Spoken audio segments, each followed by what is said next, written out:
Hello, hello.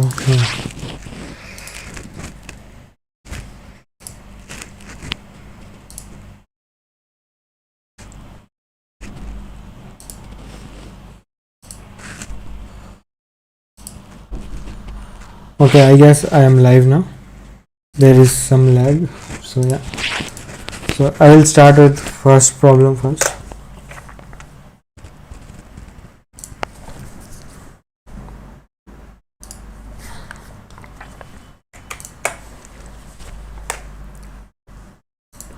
Okay, so problem. Let's read problem A first for the Codeforces educational round 159. You are given a string S consists of characters 0 and 1. Oh yeah, my camera is off, so that's why you can't see me.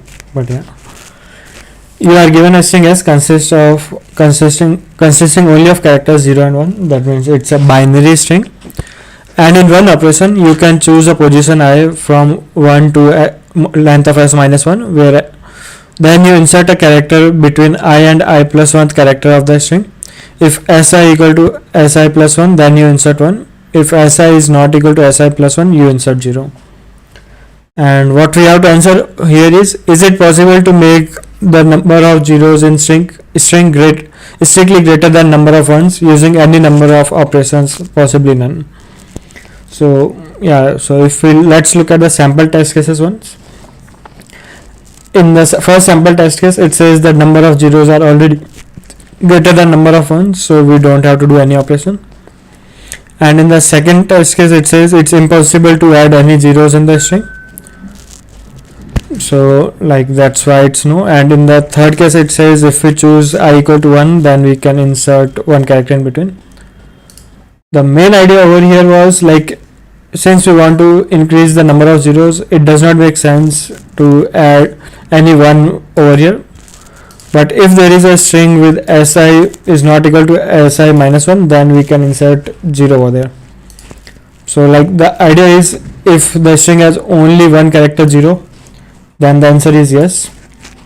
If the string has all ones, then irrespective of any character we choose, we will always be able to add one only, so the answer is no. And let's look at a case when the string has both zeros and ones. It has an example like this. So like if we choose this character, then we will add a 0 again. This increases by 1. Okay, some echo is coming. I am not really sure. How do I? Hello? Okay, that's fine. Then if we insert a 0 over here, then the string becomes 100, and the number of ones increases. The main idea was like, if the string contains at least 1 0, then we can find, if it does not contain any one, then the string is already good. And if the string contains 1 and 0, then there would be at least one index where either which would look like this, or it will look like this. In any case, if we choose these two indexes, we will add a 0 in between, and we can keep doing it until the number of zeros increases. So yeah, and the next problem was getting points. It says Monocap is a student at Belmont State University. Due to recent change in Belmont education system, Monocap has to study only one subject, programming. Like that's a really good school, I believe. The academic term consists of n days, and in order not to get expelled, Monocap has to earn at least P points in those n days. So a semester lasts for n days, and he has to score at least P points to pass the semester. And there are two ways using which he can earn points. He can either complete practical task or attend lectures. For each practical task Monocap fulfills, he earns T points, and for each lesson he attends, he earns L points. And we are also given a constraint that practical tasks are unlocked each week as the term goes on. So like every week he will get one task. Like a first task would be unlocked on the first day of the semester, and then it will keep going. Like if it's a Monday, then it will keep unlocking on Monday. So next would be on day 8, and the next one would be on day 15. And every day from 1 to n, there is a lesson which can be attended by Monocap. So like every day of the week there is a lesson, irrespective of whether it's Sunday, Monday, Tuesday, anything. And every day monocap can choose whether to study or to rest the whole day. So like monocap is a bit lazy. He can either decide to study for that day or he can take the rest whole day. And if he decides to study, then he can attend the lecture on that day, and but he cannot complete more than 2 tasks on a day, which are already unlocked and not completed yet. And if monocap rests the whole day, he skips a lesson and ignores all the tasks. And our task is monocap wants to maximize the number of days he does not have to study, and he asks us like how many days he can rest. So let's solve like the number of days he rests. So the number of days he rests plus the number of days he study is equal to the number of days in the semester. So if we want to maximize R, we should minimize S. So like monocap should minimize the number of days he is going to study. And one greedy algorithm over here is like, since the task like lessons are unlocked one each day, so if he studies for T days, then he will unlock T into L points, while this is not the case for assignments.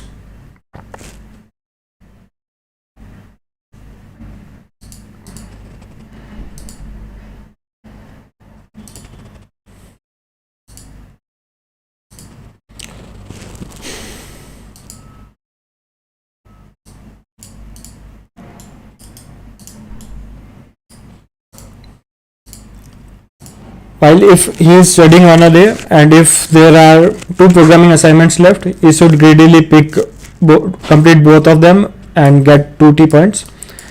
And if he has only 1 task left, then he should complete it, and otherwise he does not have a choice. And one given important constant in the problem is like, it's guaranteed that it's possible for monocap to not get expelled if he attends all the lectures and completes all the tasks. So like, and like the greedy algorithm which I am proposing over here is, let's say there are T programming assignments given to monocap, like one on the first day,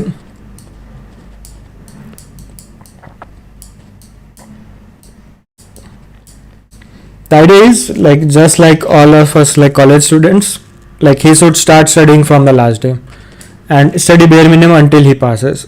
So the idea is he will first take rest for some number of days, and then he will start studying only when he is forced to study. And since he can complete 2 assignments on the day, and so like he should complete the assignment which was unlocked latest on the last day, and second last unlocked assignment based on the deadline should also be completed on the last day. And if he has to study more, third last on the third last day and fourth last on the fourth last day. And if he still needs it, like he can start iterating over here. So like a greedy algorithm would be like, on the very last day he will take a lesson and complete 2 T tasks if he has still 2 T days left. And if he has more than 2 assignments, then on the second last day he will also complete 2 T days. On the third last day he can still complete 2 T days, and then there can be a day when only 1 assignment is left. On that day he should take a lesson and complete all the assignments, and by that time he would be completing all the tasks, and then he would just keep attending the lectures. Like one can probably also binary search on a number of days, like to find like how many points he can get in X number of days. And what I did here was,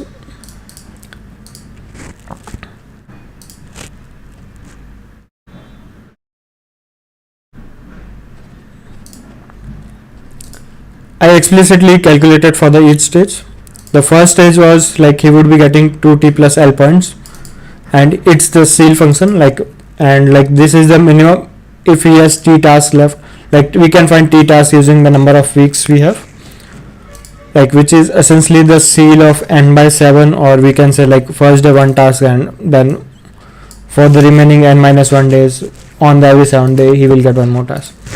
So he can be in this stage, which is equal to like, if he has T number of tasks, he has like let's say 10 number of tasks, then he can achieve points like this for 5 days. and if he has 11 number of tasks, he can achieve points like this for 5 days, and on the 6th day he will do it like this. So like the first day was taking the maximum number of days he can get both the task and the lesson, and the maximum number of points days he needs to work with this number of points.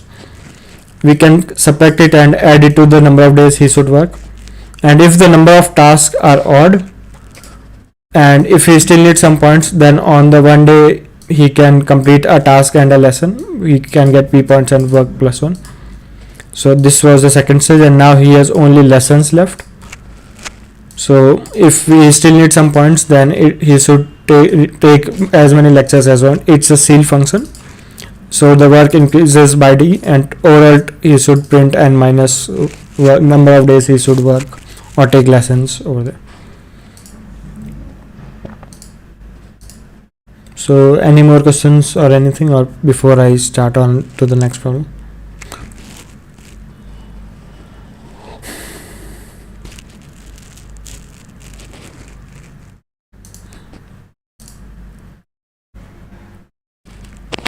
Okay, so I will proceed with the next problem.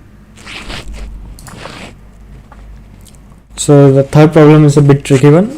If the problem statement says insert and equalize, and you are given an array of n integers, and it's given that all of the elements are distinct, and first thing we have to do is we have to insert one more element into the array, and that should not be equal to the existing element, so we have to ensure that all the elements are distinct again. And then we have to choose a positive integer x, and in one operation we can add x to exactly one element of the array. And note that x is same for all the operations, and we are asked to find the minimum number of operation it can take you to make all the elements equal if you optimally choose a n minus 1 and x. So let's first forget about a n minus 1, or probably let's just assume, like, 1 second.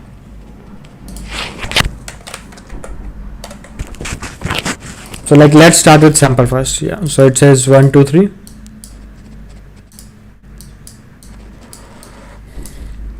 and in the sample it says if we choose a n plus 1 as the, if we add 4 into it and then we add x equal to 1, then we can get the task done in 6 days. It will take 1 day to change 3 to 4, it will take 2 days to change 2 to 4, and it will take 3 days to change 1 to 4. And in the next test case we are given like n equal to 10. Okay, so like my idea was, let's first forget about a n plus 1, like we will choose it later. Let's first find like what should be the x we should, let's suppose we have chosen some x, then how does a n plus 1 looks like. If one notices, if we add x to, if we add t times to an element, and if we take the modulo like it's the final value, if we take this as a final value, let's suppose we have added xt times into ai to get a final value of bi, then because bi equal to bi plus 1 and all the bi's are equal, this implies that bi modulo x also remains equal for all the elements. The idea is, irrespective of the number of times we add x to a, the remainder when we divide x by ai, the remainder will always remain same. And if we look at, let's assume that our final value is z, then we have equations like this: z equal to ai plus ti into x. And if we write these equations like this for every element x, then we can have it more like this, like an equal to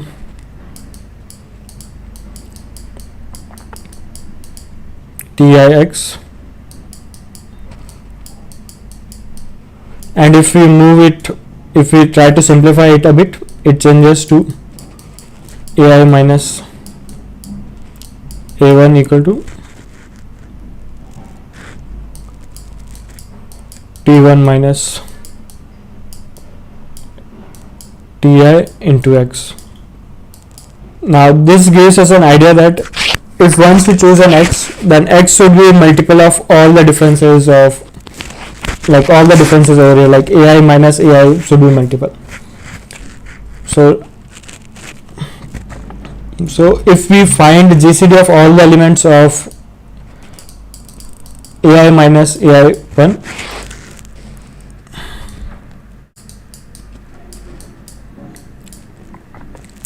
then x should divide this GCD over here.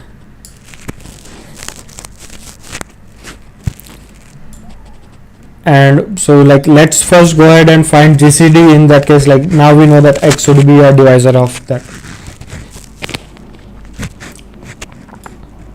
And once we find GCD, we will notice that ai modulo GCD is same for all the elements over here because of the equation we had over here. And first thing we know is that x should divide the GCD, and if we decrease x, then we have to increase the number of operations we make over here. So in the optimal case, we will have is x should be the GCD of this array, because if we decrease x, which then we will have to increase ti minus ti1, because this side is constant, which is ai minus 1. So now we know that x should be the GCD of all the pairized elements, and once we have found the x, we have to somehow optimally choose an plus 1. So like the first thing we can do is we can find the minimum in an array, maximum and minimum. Like let's just forget about, since x is positive, we will have to always read the maximum value in the array first, because we cannot decrease the maximum in this array. So like if we find the maximum in that of this array, and let's call it max, then what we know is the minimum number of operations for each I we have to do max would be the number of steps required to reach the GCD. Like this is the minimum number of operations we need on TI. So we can first find the sum of minimum number of operations, and now we can try to choose the optimal an plus 1.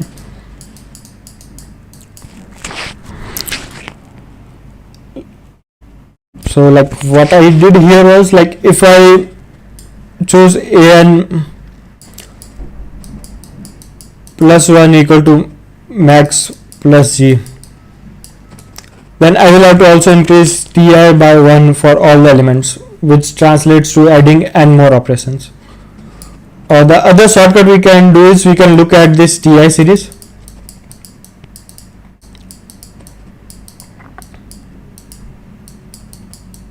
If it's a consecutive number of elements, then because we have to keep all the elements distinct, we don't have a choice. But let's say it looks like this: 1, 4, 5, 6, 10.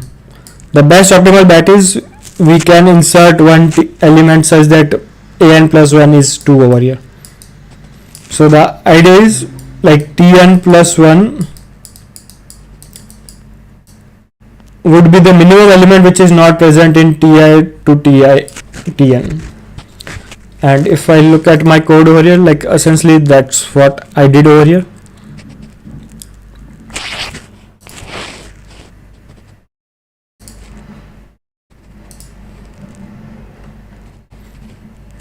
Like I started with n equal to 1 as the corner case. If we have only one element, then we can choose an plus 1 as the one element more than it, and x equal to 1 and print 1, and we are done with it. Otherwise, let's find the GCD of all the elements. Here I took adjacent element ai. You can choose 0 over here, it doesn't make a difference, GCD would remain the same. And once I have a GCD, I just subtracted the minimum element for each of them and divided it by that.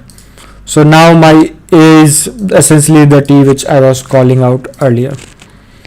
And because I have sorted the elements in the increasing order, like an here is the maximum element, and the number of operations I need now is like the sum which I essentially calculated over here. And after I was done with that, I added all the elements in the set, and I greedily started with I equal to 0 to n and started finding out which element is missing in this set, and choose the maximum one which was missing over here, added that to the answer and break and print. So any questions over here?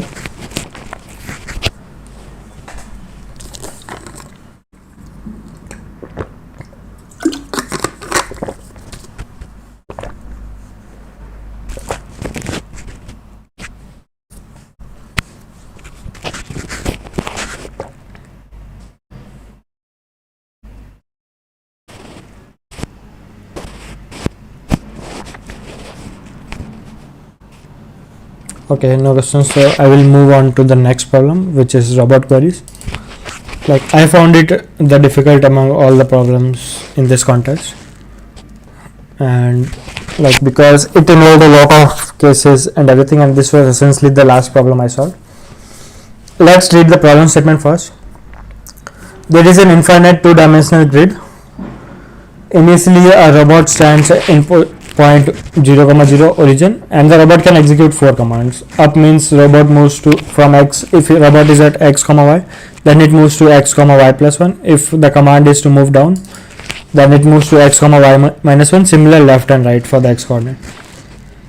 And now we are given a sequence of commands s of length n, and our task is to answer q independent queries given to 4 integers x, y, l and r. We have to answer if robot would be at coordinate x, y if while executing the sequence robot operates in the commands from L to R in the reverse direction. And it's given that queries are independent, so the reversing the string substring L to R for the first query does not changes the required string for the second query. Like let's start with the samples first.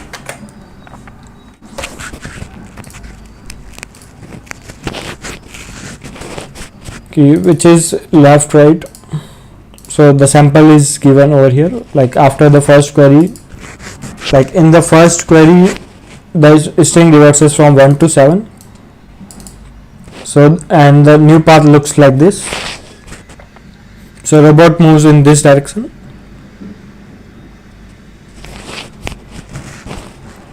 and like we are asked to suppose answer if it reaches minus 1 comma 2 over here, and let's see minus 1 comma 2 is this one, so the answer was yes over here.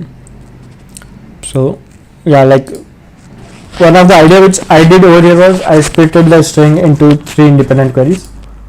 Like let's take a better example over here. Like this was the one where my test cases were failing, so I will pick it up like this. DLU, like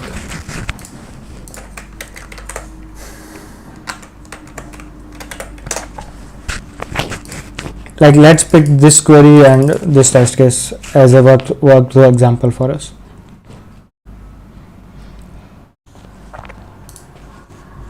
So like the original string is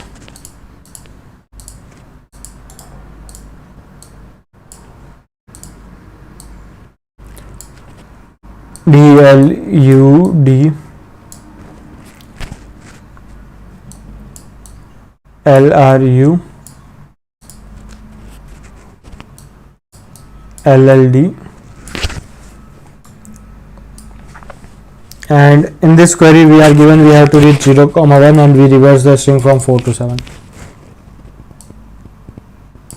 1 2 3 4 5 6 7. So essentially this one. So let's write the updated string over here.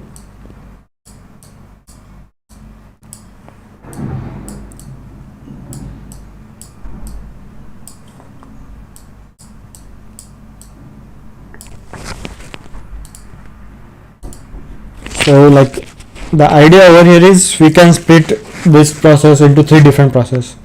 Once when robot starts from 0, 0,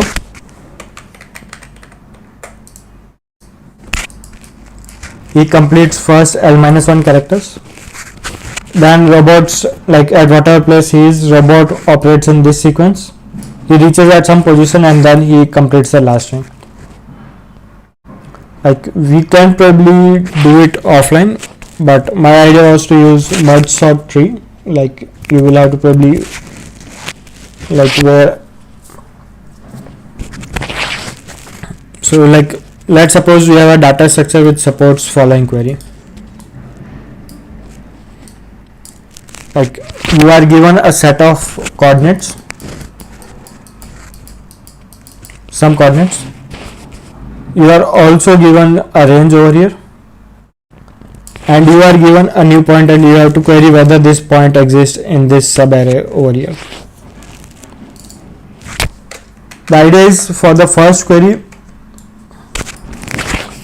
we can find that if we process string from 0 to first, we can find all the coordinates. Here the robot would be at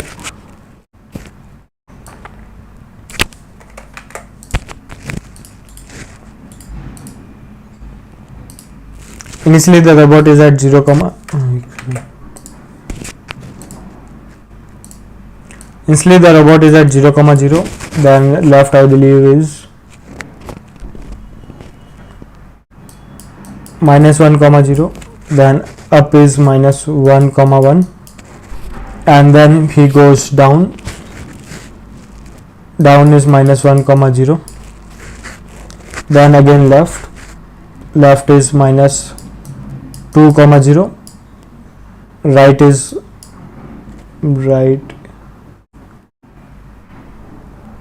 minus 1 comma 0, and again up is minus 1 comma 1, and then left minus 2 comma 1, and then again left minus 3 comma 1, and then down minus 3 comma 0. So if we maintain, like if we look at the original string as well, let's look at the original string as well.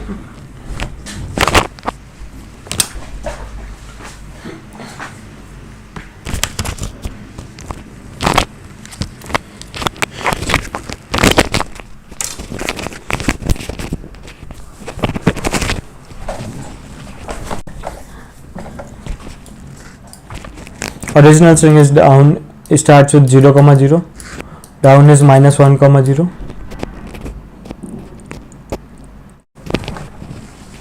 left is minus 1 comma 1, 1 second, down is 0 comma minus 1, 1 second, I believe I have made some mistakes over here.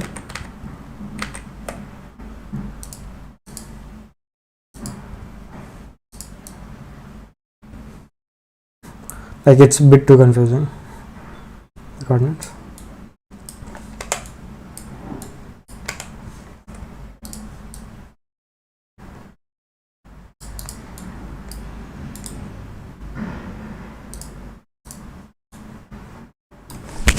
So start was 0 comma 0, down is 0 comma minus 1, left is minus 1 comma minus 1, up is minus 1 comma 0, then down is minus 1 comma minus 1, then left is minus 2 comma minus 1, then right is minus 1 comma minus 1, and then up is minus 1 comma 0,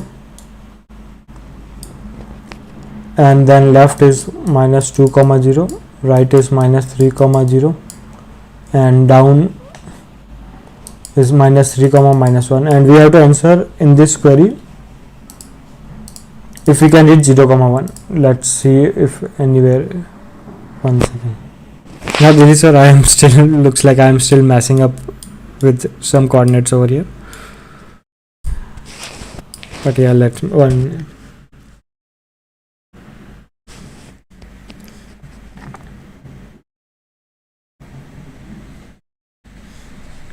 DLU, URLD, LLD, yeah, 0 down is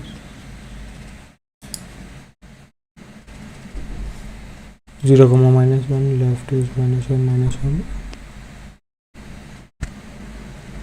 then up is minus 1 comma 0, then -1, then left is -2, -1, right -1, up is -1, 0,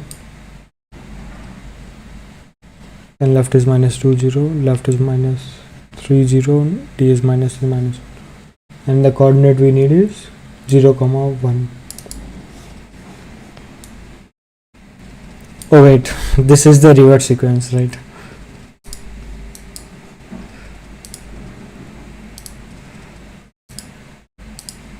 Like this is essentially the sequence after reversing it, so I don't have to follow our reverts again over here. So like up is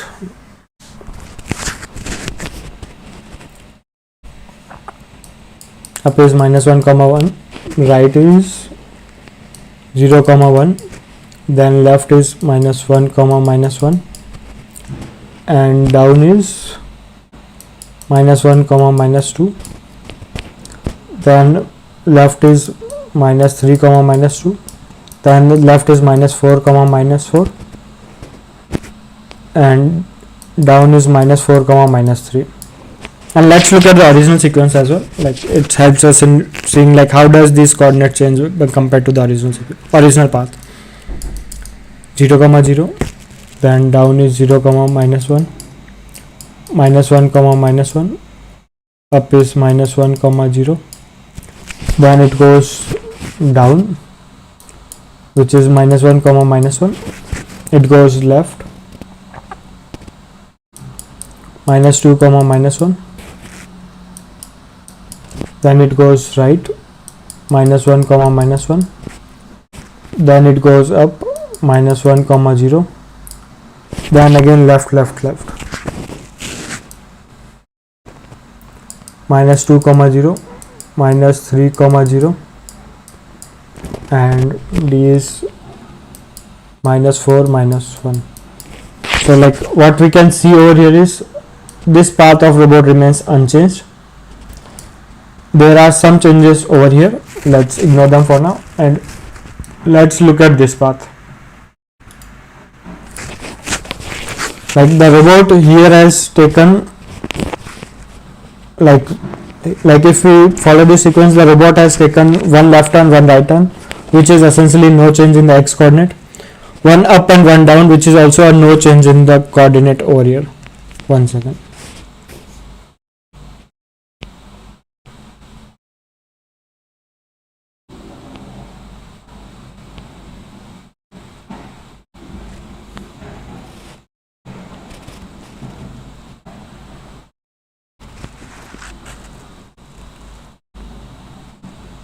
Okay.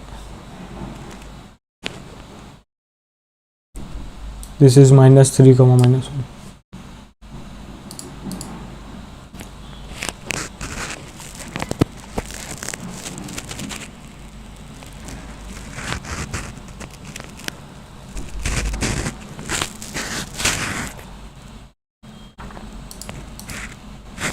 So the idea here is like the number of turns which robot takes decreases twice over here, like UL 4, 5, 6, 7.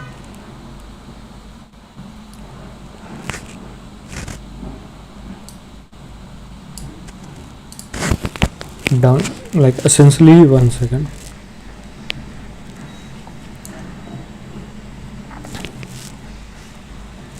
Okay. And looks like I'm messing up something over here.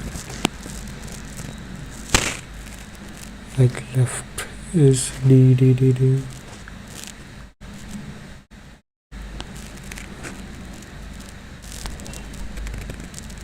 It's at the same position, left minus.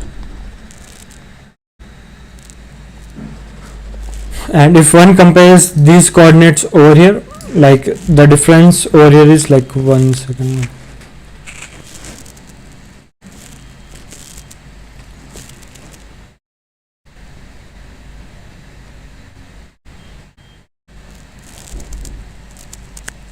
Okay, here I missed out something.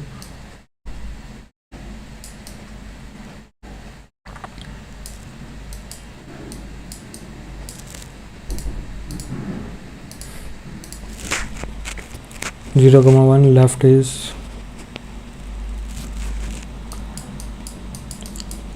down is -1, 0.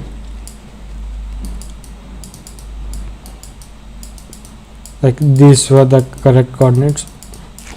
So like if we look at it, like the starting position here and here and here remains same, so the points over here were same over here. But in general, if the reward string, which is from SL to SR,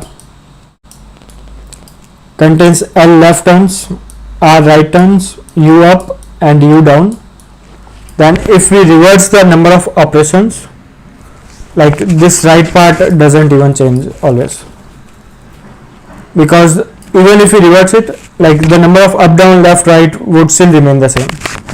So the idea is, for the original path, if we forget about the reverse, the string in between, then we can first check that if the path from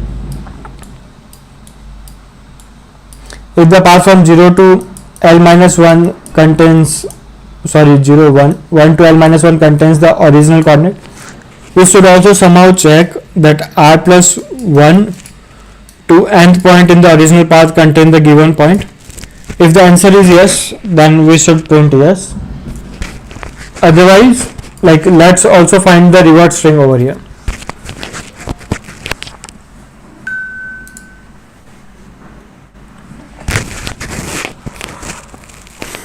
So like for the rewards, the idea I had was, like we can also maintain a reward string over here, like which essentially contains,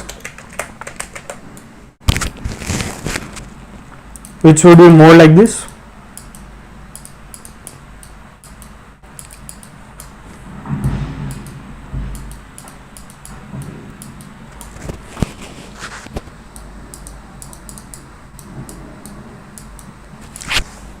And we should somehow transform our original required point to a point in this path from L to R. The idea, like let's say after the L minus 1 point, the person is at coordinate, like in the original path the person is at coordinate x comma y, and in this path starting, or in the reverse path, the starting, if the coordinate is at x2 comma y2, then we can try to transform our coordinates over here. Like if our required position is, like let's say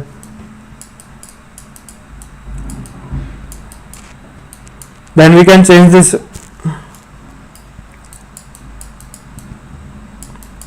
If for xy coordinate we need, the required point is nx to ny,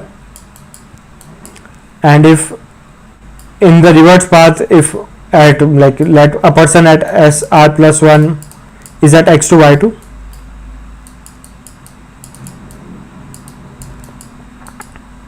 then if we find an equivalent new coordinate over here, then we should be good, because the delta of left, right, up, down term, the path remains same. So if x comma y, one has to read comma nx comma ny, then from, like let's say the difference over here is dx and the difference over here is dy, then from, if someone starts at x2 to y2, then he would reach at nx plus dx and ny plus dy. So instead of checking the original nx dx, we should check in the reverse string if nx plus dx and ny plus dy exist in the reverse path, which correspond to the segment NL, which correspond to the segment L to R. And like how do we check for the coordinate which exists on the path? Like I will probably leave it as a homework to look at the merge sort tree, and like how does it works over here. Like you can probably find something.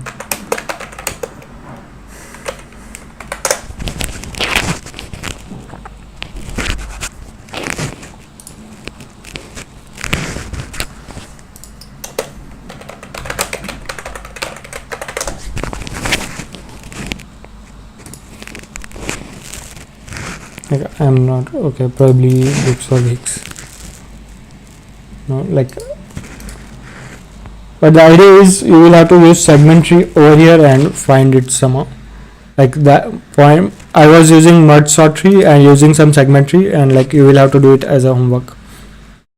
And if I look at my solution here, essentially that's what I was doing. And like the way I messed up in the explanation, same way if you look at my screencast, I was messing up with the coordinates over there. The idea was I first found the original path, then I reversed the string, and then I found the backward path as well. And here I am building something which is similar to a segment tree, and then I have some queries which is similar to running some queries on the segment tree as well. And then I have a function which is known as query forward, which takes L to R as the coordinate and a position x coordinate, and returns a true if this path exists from L to R on the forward path. And I also have a backward or the reverse part, similarly takes L to R and it takes a coordinate and returns true if it exists on the backward.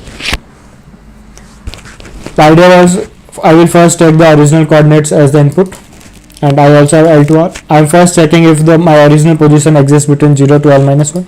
If the answer is yes, I am printing yes. Then I am also checking if the original position exists from R to N, like I have a bit of coordinate because I increased R over here. It's essentially R plus 1. If the answer is yes, then I am printing yes.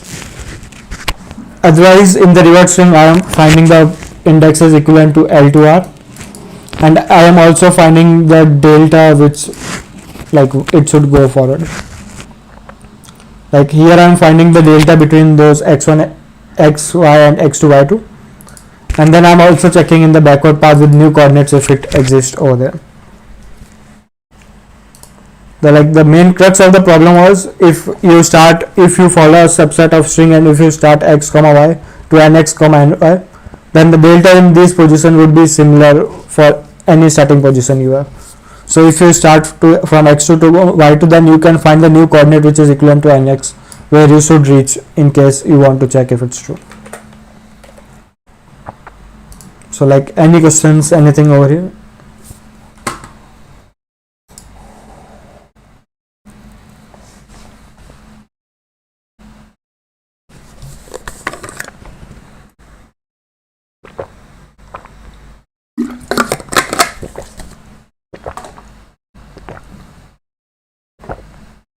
Okay, then I will move on to the next problem.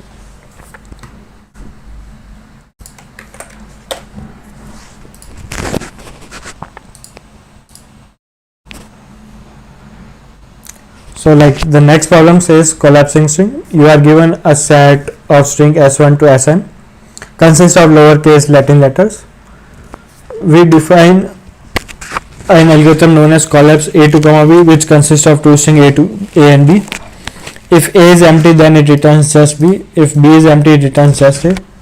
If the last character of a is equal to the first character of b, then it processes the same algorithm after deleting the last character of a and first character of b. And if nothing is equal, then it just returns the concatenation of the two strings. So let's take some sample over here. Like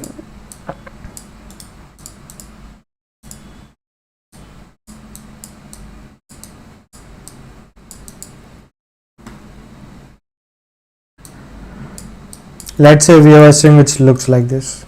Then our algorithm essentially translates to finding the maximum length, which is a suffix of like which if you look at a in reverse and b in the same way, then the maximum common path gets deleted and whatever remains over here.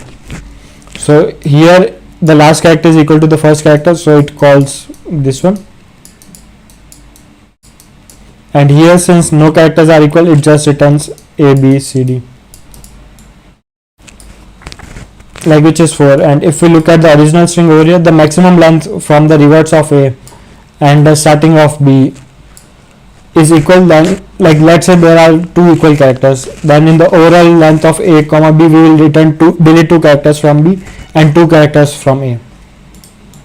So the first thing we can do is we can change our c comma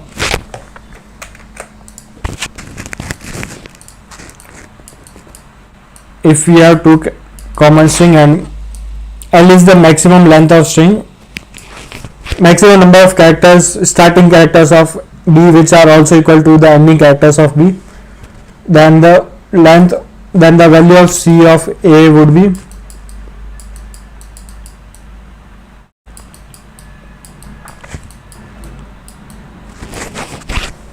like any questions like how do we arrive at this equation? I can try to take few more examples.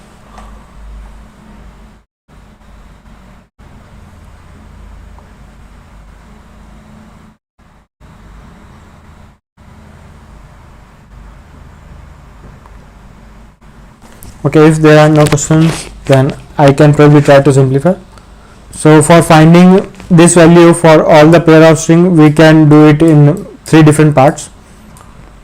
Like first we can find sum of length of A for all the pairs, and we know that A matches with n different, like all the strings over there, so like this value is n into A, which will be essentially equal to sum of length of all the strings in the given string into n.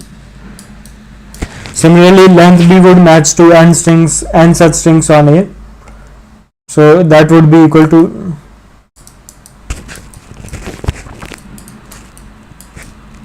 and like summation of length of B, which is essentially the given set of string, would be the length of all the string, which would again be n into S. And now the tricky part, like find 2 times L. So like a brute force idea over here is like, let's first create 2 sets of string, one which is given to us in the problem statement and one which is reverts over here. So like let's take this one.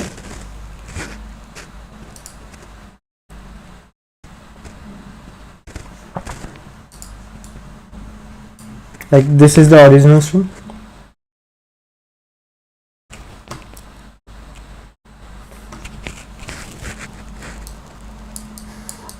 A B A B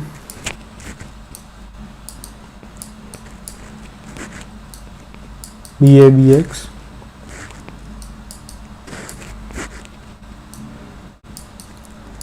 X B A B A B. This is the original set. Let's also find the reverse set. Like let's reverse these string ones.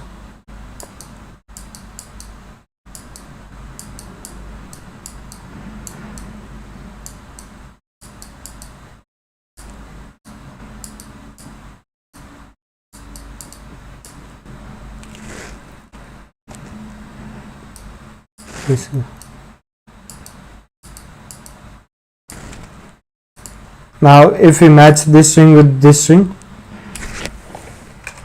now if we match this string with, okay, let's probably take a better example.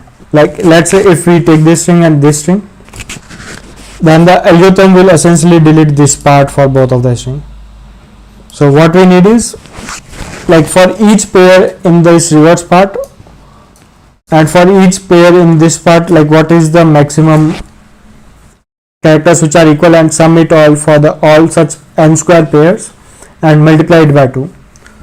So like the idea is, like we can use try over here. Like let's put all of these elements in a try, or if you want to visualize it more like a graph which contains all this string and each there is an outgoing edge. So like let's try to build a try for this one. Like if we start, like we have some root node over here, then there is an outgoing edge to B over here, then there is an outgoing edge to A, then an outgoing edge to B, then an outgoing edge to A. Let's try to insert the next element, X B A B. This is the root node, there is an outgoing edge from X, then a B,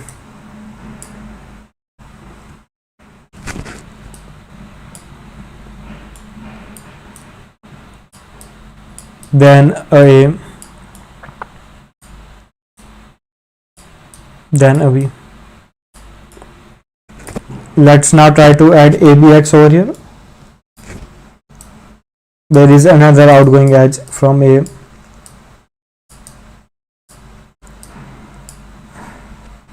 then a node X. BAB, like B remains same, I will color it using a different node. B, the path remains same, then A, then B. Like this is our original try. For each node we can keep the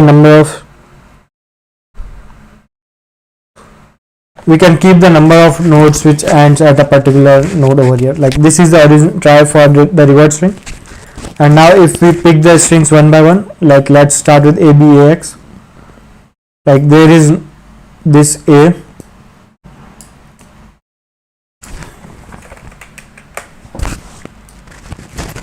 like the number of strings which ends in its subtree is just one.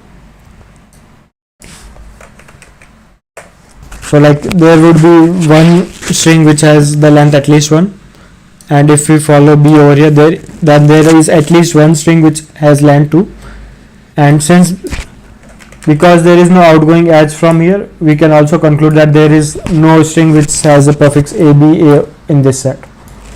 And we can try to find the sum over here. Like let's pick BABX here. The path here is B first, and we know that two strings ends over here, one at this point and one at this point. So there are two strings which has path length at least 1. Let's go to the next one, B. Like there are two strings which end in this subtree.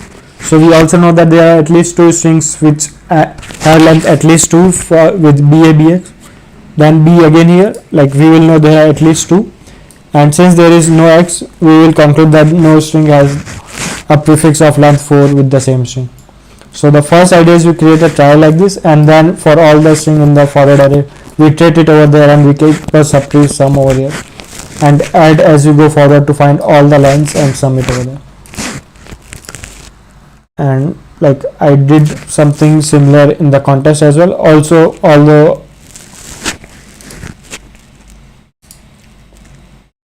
I first tried to create I first took 2 into sum into length of it, that was len A into length B into n.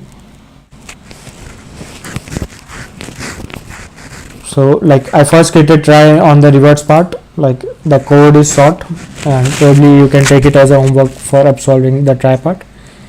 And then I iterated on all the S, and like I tried to find all the number of strings which end on that subtree and subtracted it by 2.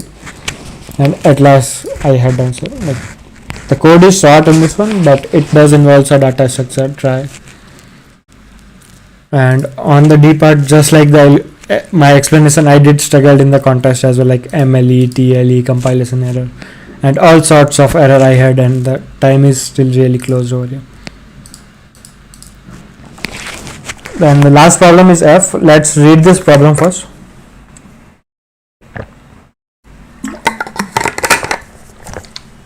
Like first, any questions on E, like anything which you didn't understood?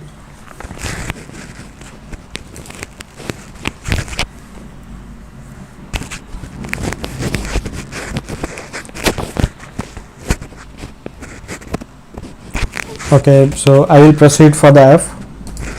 Since it's an F, I will expect some previous knowledge as well, or probably I can say like what I was using, and you can assume it as a black box. Like first, let's read the problem statement first. You are given a tree consists of n vertices. There is an integer written on each vertex. The ith vertex has integer ai written on it. You have to process q queries. The ith query consists of integer xi, yi, ki. Like you are given 3 integers x, y, k. And for this query, you have to answer if it is possible to choose set of vertices v1 to vm. This set can be empty as well. Says that every vertex is on simple path from xi to yi. Endpoints can also be used, and the XOR of all those sets in the vertices is k. Like let's try to simplify this problem a bit. Instead of everything else, let's assume that we are given as array of size n, and we have to find whether we can pick some set of edges such that their XOR is k. Like a simple problem which we should first solve is, we are given an array a1,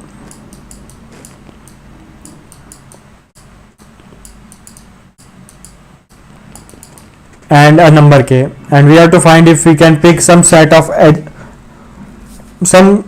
numbers from this array such that the XOR is k. And the answer to that is yes, there is an algorithm like known as Gauss elimination, which can answer it in around log max value of AI, which in our case is around 20. Yes, like Subham, you are right. This part can be solvable using XOR basis, and probably I can link a CP algorithm link for those who doesn't like.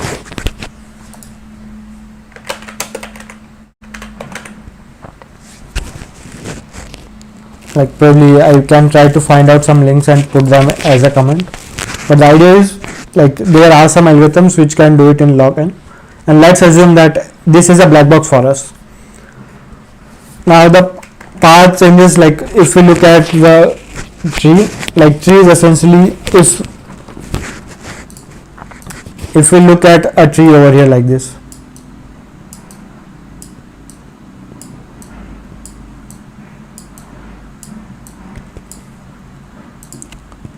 like let's say we want to answer this for this path. What we can do is we can split it into two different arrays first.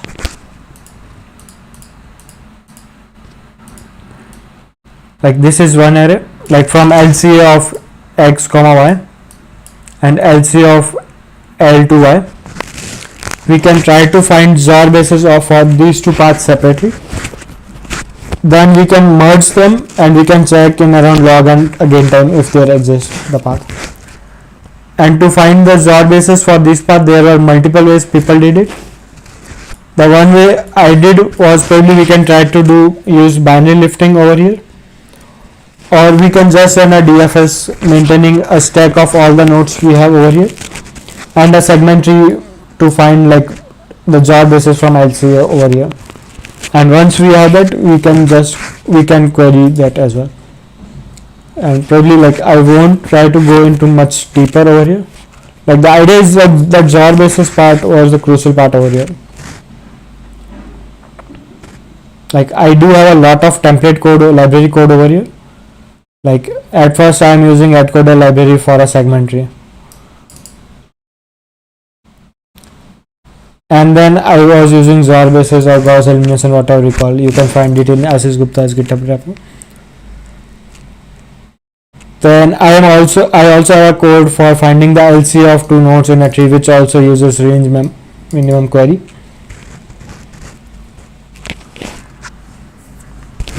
So like essentially what I am doing is first I am processing the queries offline, finding the XOR basis for each query, where I am only maintaining for each node the LCA up to which we need and for each query we need.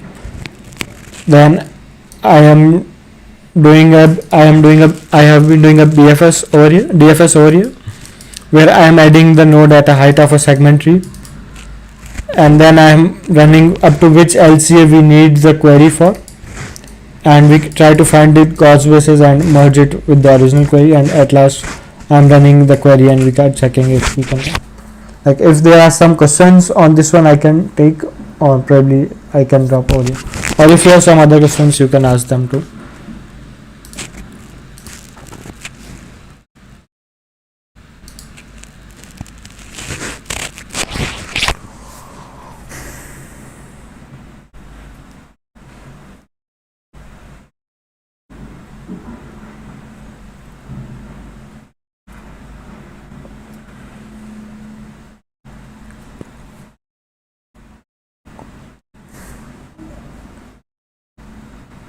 Okay, the question, do I feel the problem were quite standard?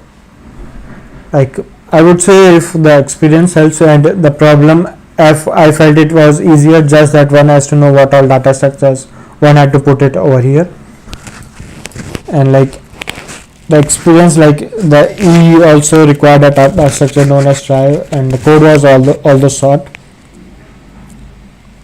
Like although D also did not involve something new, but I did struggle a lot with it. But yeah, I agree, like F was a bit standard compared to whatever you have in the education round. and that's fine because it's an education round.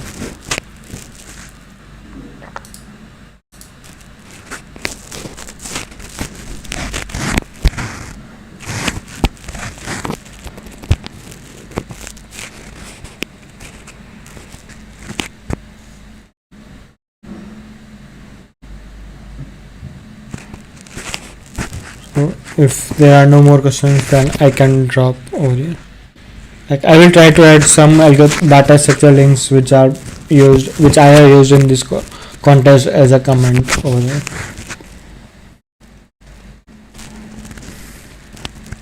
So thanks everyone for bearing with me to night at this late night, and thanks a lot for joining.